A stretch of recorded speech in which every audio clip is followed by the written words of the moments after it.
Hey, we're back to talk about Andrew Kornfeld, and I just want to say that this is fair use and it's allowed for purposes of criticism, news reporting, teaching, and parody. So, Andrew Kornfeld. The media narrative is that he is Howard Kornfeld's son, and Howard Kornfeld couldn't make it from Recovery Without Walls, so he sent his son, Andrew Kornfeld, in his place. That's the story. We were told that Andrew is credited with making the 911 phone call. Basically, that's all we hear about him in the media narrative. So, again, I'm going to tell you the truth. Andrew Bates in Kornfeld, 4590 Santa Rita Road. That is according to his attorney. That's where that address came from. Now, Andrew, he said he works with his father, but he also has his own company, Practitioners Plus LLC. He said that's a medical marketing and consulting company, and the important thing is he said he ran it out of his home residence in California, which would be here, Santa Rita Road. However, when you look up the Practitioners Plus LLC, it gives an address of 15311, Russell Road, Berkeley. Okay. And that was filed in 1 of 15, right around the same time that Phaedra was filing the articles of incorporation with the Audubon address for the second time. Here's another address of 5900 Hollis Street, Emeryville, neither one of which match his home address that he runs his little Practitioners Plus out of. Now, here is during his interview, he's being asked, Andrew, do you hold a medical degree like your dad? Or, I don't. You don't? And Andrew says, no, I'm pre-med. Pre-med? Okay, so you're working on it. And Andrew said, yes, he just took his MCAT exam. Okay? This very next piece of evidence says Andrew is a graduate of the University of California at Santa Cruz, where he studied both neuroscience and psychology. He received the special achievements, blah, blah, blah, psychology. He has authored and co-authored papers with his father, Dr. Kornfeld.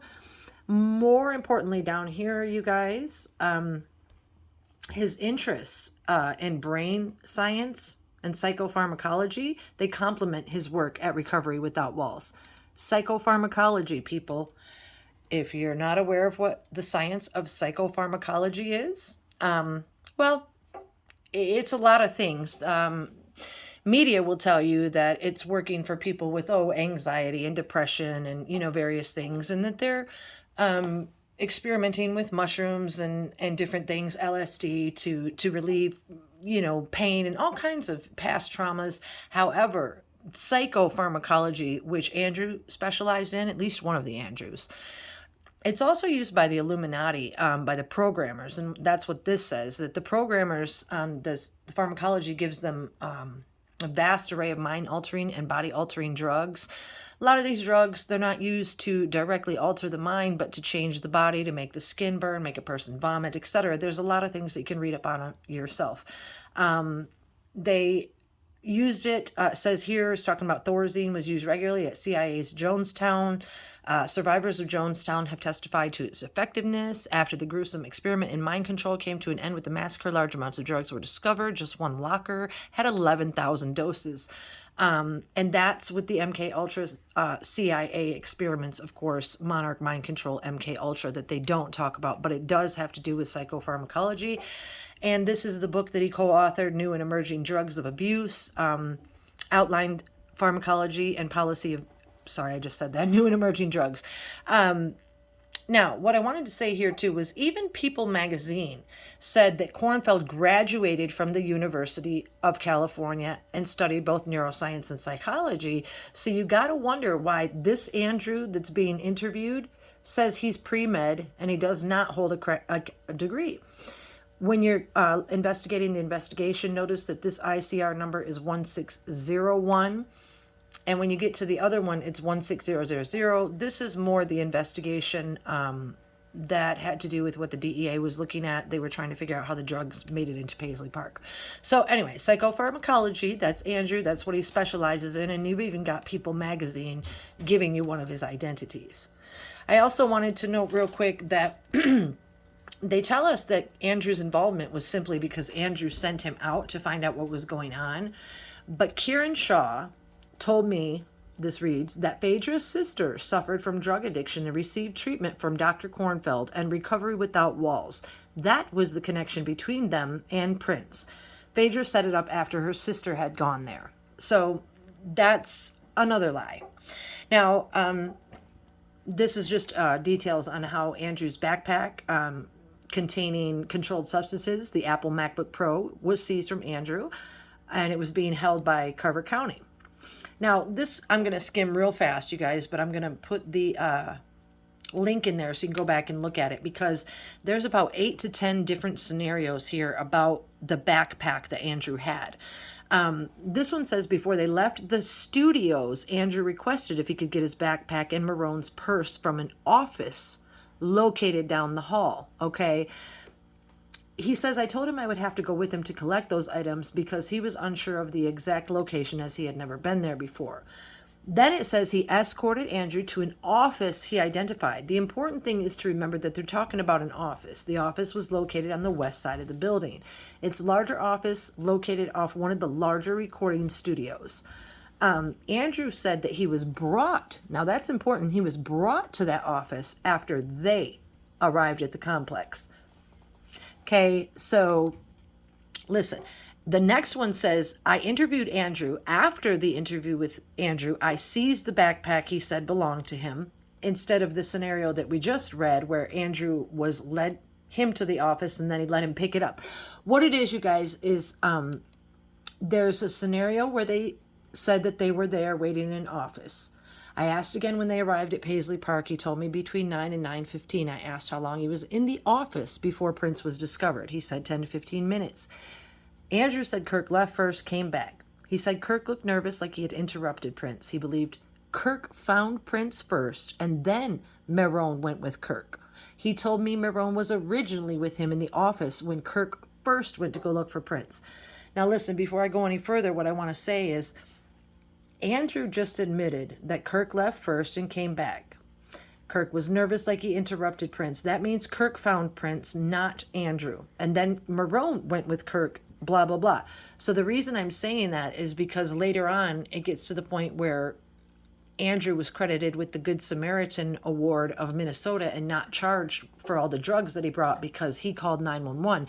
But he wasn't the first person to find Prince, which makes all the difference in the Good Samaritan. So check that out too. Anyway, important, I asked about the other people at Paisley Park. He told me he did not know the others. Think about the movie The Others. Okay. Andrew then said the doctor arrived after Kirk and Marone arrived, and that the doctor had just showed up. So it sounds like Andrew was planning on being the only doctor there, but then Dr. or Mike Schulenberg showed up, and that has to be who he's talking about. Now, another little tidbit, Andrew said he got there about 9:15. This is a snippet from Detective Hastings' report. She and 2 adult males arrived at Paisley Park around 9 a.m., approximately 45 minutes before the 911 call. Interesting, right? That means they would be there at the same time Andrew and them were there, and perhaps they escorted them to where they were waiting. Now, you guys, this is where the interview switches up because these are all different detectives' reports and everything. This one says during the interview with Murphy, Andrew admitted to owning the green backpack that was on the couch in the back room area where they were waiting for Prince. The back room area is not the office, okay? Next, it says that, read this one closely. Once we were at the office, Kirk identified his coat, a green color backpack, which was located on the couch. I allowed Andrew to pick up those items, and they also took Marone's purse. So that officer said he allowed Andrew to pick up his items and called him Kirk. Very strange. Now, this officer, the backpack was controlled by me until the interview with Andrew. Clearly, he just said I allowed Andrew to pick up those items. And here he says the backpack was controlled by me until the interview. Then he talked about all the drugs he had. And then again, they go on to talk about retaining custody of the backpack. And it's all very chaotic, and there's, like I said, 8 to 10 different scenarios. One is in the back room, one is in the office. Also, there was recovery without walls literature found in the Purple Rain room, so perhaps that's the office that they're talking about. I'm not sure. Now, what's really important, you guys, is that the drugs that Andrew brought with him, there were suppositories, anal suppositories. There was pills marked N2 and 5 pills of another, blah, blah, blah. The point is the pills were Suboxone and Ativan, okay, lorazepam, that's what that is, Ativan. And then the suppository is to make it so that you don't throw up.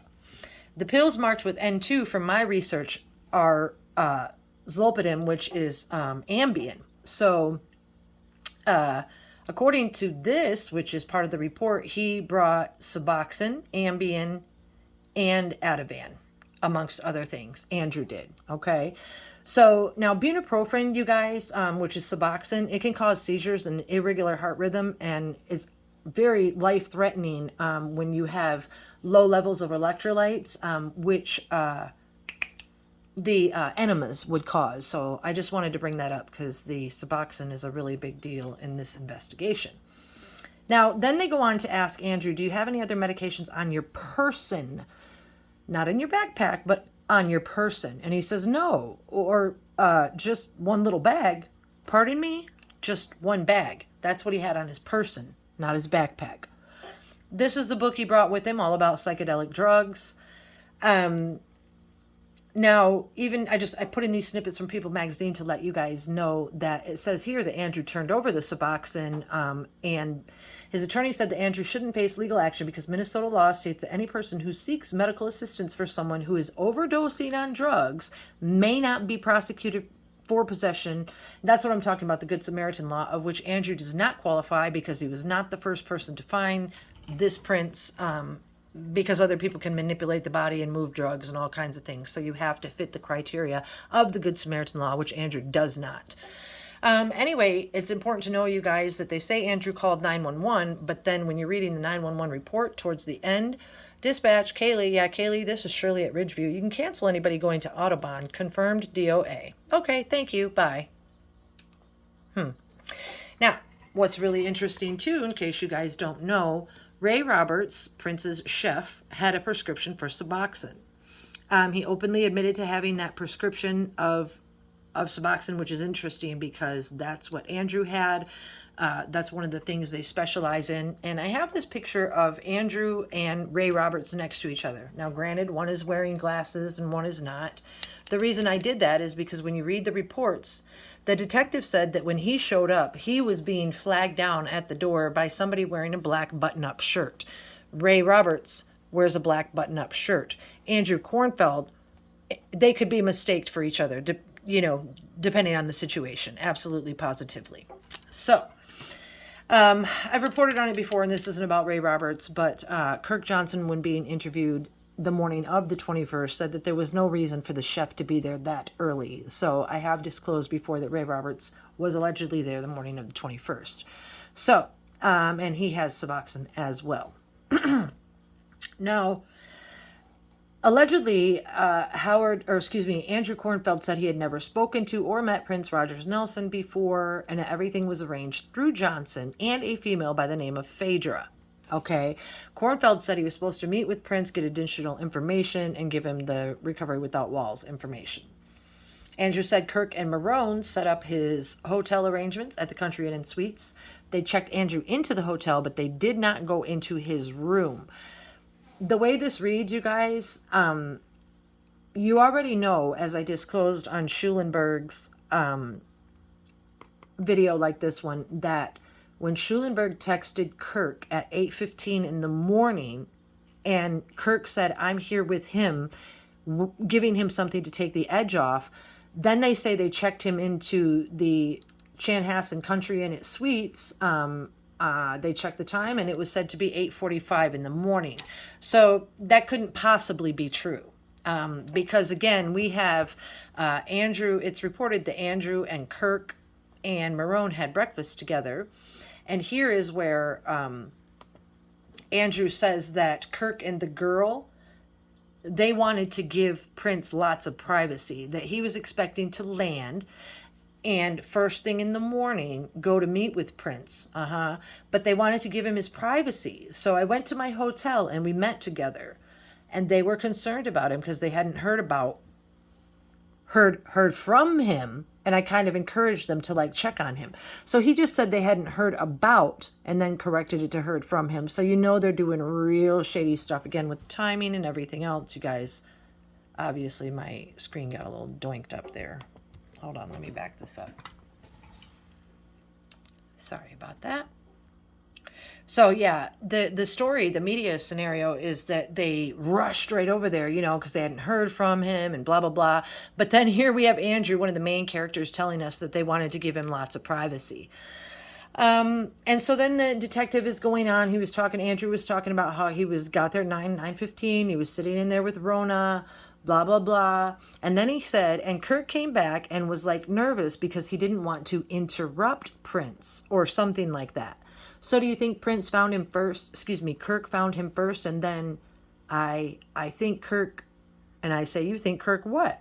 Marone went with him or blah, blah, blah. So what did Kirk do? What was Andrew trying to say? Okay. Now the investigation goes on, and the detective Murphy says, but I do understand when you get people that are high profile, you're trying to keep, law enforcement away. You're trying to keep law enforcement away. You're trying to keep the medics away if they're having a medical emergency to help them get to a facility that's, sure, maybe a little more private. Sometimes, the detective says, sometimes people try to intervene. Andrew says, sure. And so that would be one of the questions that I have is, and Andrew says, I wouldn't try. Detective says, did somebody try to intervene? Intervene with what, you guys? And Andrew says, no. And then Murphy says, if they discovered him, no. And things were going bad and somebody tried to intervene by giving him something. And Andrew says, if I had discovered him, okay, because he didn't, again, good Samaritan law. And he was like, having some distress, I would call my dad, etc., blah, blah, blah. So then they ask about the other people at Paisley, and he said he did not know the others, and the doctor had just showed up. So again, he's referring to Schulenberg. And that's coinciding with the text that Schulenberg sent to Kirk at 8:15 that I already talked about. So then the thing is, too, here Detective Murphy is talking to Kornfeld, and Kornfeld again says that he wasn't given much information about the meeting other than his father requesting him, watch the wording, you guys, requesting him to come over to Minnesota and meet with Prince's staff. Now, imagine you're being interviewed and you're talking to the detective and you said, yeah, my dad requested that I come over to Minnesota. Not go over to Minnesota, but come over. And why is that, you guys? Because whilst Andrew is being interviewed, Patrick Murphy says, okay, they're talking. Patrick Murphy says, and just so I understand, when you reference your dad, is your dad a doctor at the facility? And Andrew says, yeah, so this is my dad right there. Oh, okay, so Howard Kornfeld. Yeah, he never talked to Prince. So the media scenario tells us Howard couldn't make it. Andrew came in his stead, and here he is identifying his own father. Yep, I asked if he was going back today. He said he was going to try to catch a flight, but when he got back to the hotel, he was going to fall asleep. So the thing is, if a doctor came out planned with an itinerary to come and help a superstar, they would have a incoming outgoing flight, not asking if he could arrange a flight back today. It doesn't work that way. So just some more scamminess.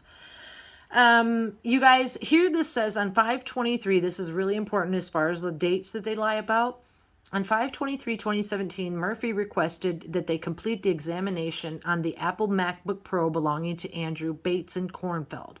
Now, they were doing that. They were conducting the examination in an attempt to determine how the prescription medications were obtained. Not the prescription medications that were planted all over Paisley Park, but how the prescription medications that Andrew had in his backpack and on his person were obtained. That's why they had his Apple MacBook Pro.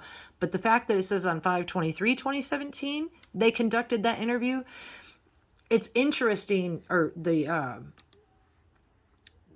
examination, because over here on 6/12/2017, they said they used the tool, the magnet axiom, et cetera, and did the search. But this is the deal, you guys. Here is a letter from Chris Wagner, pardon me, and it is dated Tuesday, May 31st, 2016 at 4:07 p.m. And this letter says, as you requested, I write to confirm that you delivered the previously seized Apple laptop to us this afternoon with blah, blah, blah, blah, blah, the blah, blah, blah, the serial number, etc. So according to Carver County and the information disclosed here, this was sent May 31st, 2016, where it says they returned the laptop. 2016, you guys. So here on 6/12/2017, this DEA saying that they did the search on this. And then also back here on this other one on 5/23/2017, they completed the examination. So whose computer did they have and whose computer were they examining? And if in fact the computer was, see, that's how you know that there's two Andrews, because they're talking about two different scenarios. It's lies in plain sight. Now, you guys are going to want to listen closely to this. These are the scenarios that they pulled off his computer. And I need you to zero in on this date here. It says 10/2/2015. These dates, these are all screenshots where it says Kornfeld computer. See up there at the top? I don't know if I have it zoomed in too far. Kornfeld computer, see the ICR number, Kornfeld screenshot. So in the fall of listen, Schulenberg stated that Kirk had contacted him originally in the fall of 2015 to see if he would be interested in helping out his boss. And then he said nothing came to fruition until April 7th. However, when you go through these screenshots with Kornfeld, you notice that they're all in the fall of 2015. 10/2, 10/16, 11/12, 10/17, and it goes on and on and on. They're all through the fall of 2015. However, there's something I want to show you. This particular one, on 10/2/2015, it says, and I'm sorry, my shit is everywhere. So he's writing back and forth, but dig this, you guys.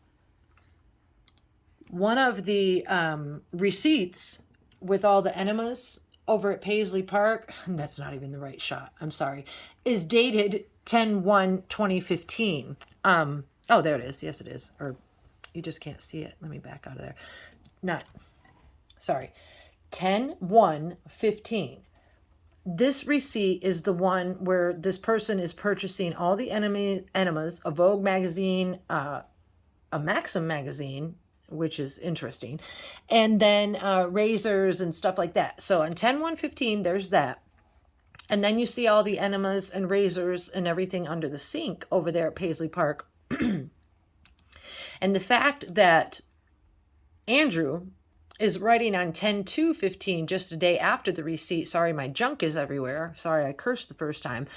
And then that leads me to believe that he's there. And as you get through these emails, it gets even more intriguing, because here, it's very important, you guys. On 4/20, tech skills lacking, hang in there. On 4/20/2016, Andrew is writing, hey, I have an interview in Palo Alto on Friday. Should be done by late afternoon. Any chance you're free and want to hang? So if Andrew is traveling back and forth between California, and Palo Alto is very, very close to San Francisco, he very well could have been in California getting ready for this interview. And then that's why the flight says that he, here it is, you guys. San Francisco is here and Palo Alto is right here.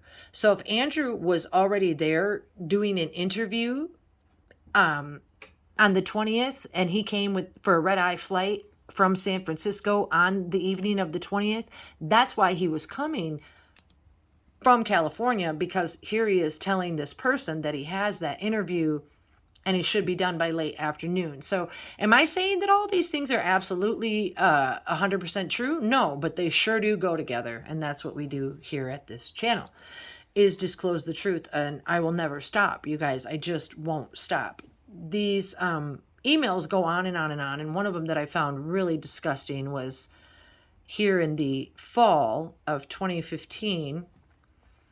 He says something, sorry, this is doing that. I zoomed in too far. My bad. It says tears-worthy pain.